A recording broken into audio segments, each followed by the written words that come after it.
প্রক্রিয়াকরণ শিল্প অর্থাৎ খাদ্যের ভিত্তিতে যে সমস্ত শিল্প গড়ে উঠেছে তাকে বলে খাদ্য প্রক্রিয়াকরণ শিল্প। তো খাদ্য প্রক্রিয়াকরণ শিল্প গড়ে ওঠার ক্ষেত্রে প্রথমত কোনো অঞ্চলে যখন শিল্প গড়ে উঠবে তখন তার যেহেতু কাঁচামাল, অর্থাৎ ভারতবর্ষ যেহেতু একটি কৃষিপ্রধান দেশ, সেহেতু ভারতে খাদ্য উৎপাদন ভিত্তিক হয়। এখানে খাদ্যে প্রচুর পরিমাণে কাঁচামাল পাওয়া যায়। পরিবহন ব্যবস্থা কোনো শিল্প গড়ে ওঠার ক্ষেত্রে তার যোগাযোগ মাধ্যমটি সর্বাপেক্ষা উন্নত সাধন করতে হবে এবং সেখান থেকে অন্যান্য অঞ্চল বা দেশ বিদেশে বহু তাড়াতাড়ি অর্থাৎ খুবই দ্রুত পরিমাণে শিল্প পণ্য পরিবহন হতে পারে। ভারতের ক্ষেত্রে তার খুবই সুব্যবস্থা রয়েছে। বিদ্যুৎ কোনো শিল্প যন্ত্রপাতি চালানোর জন্য এবং তাদের পরিবহনের জন্য প্রচুর পরিমাণে বিদ্যুৎ লাগে। ভারতের ক্ষেত্রে তাপবিদ্যুৎ, জলবিদ্যুৎ, পারমাণবিক বিদ্যুৎ উভয় থাকার ফলে তা বিদ্যুৎ চাহিদা মেটাতে পারে।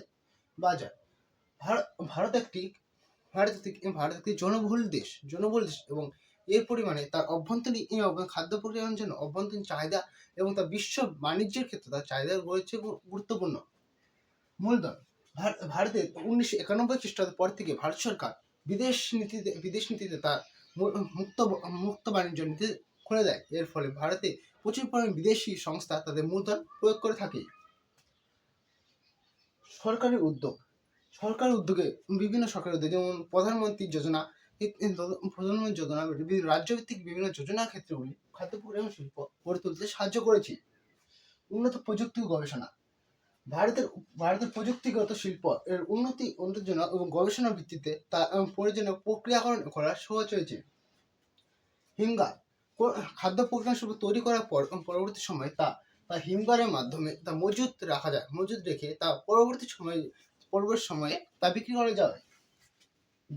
জীবন মান উন্নয়ন খাদ্য প্রক্রিয়াকরণ শিল্প এবং সমস্ত শিল্প উন্নতি ঘটার পর মানুষ বর্তমানে কি হচ্ছে, জীবনের দিক থেকে তার মান বাড়িয়ে তুলছে এবং এর ফলে তারা বিভিন্ন নতুন জীবনের জন্য প্রবেশ করার জন্য তারা খাদ্য প্রক্রিয়াকরণ শিল্প এবং বিশেষ করে প্যাকেটজাত শিল্পগুলোর উপর তারা নির্ভরশীল হয়ে পড়ছে। এই সমস্ত কারণগুলির জন্য খাদ্য প্রক্রিয়াকরণ শিল্প ভারতে একটি গুরুত্বপূর্ণ ভূমিকা পালন করে থাকে।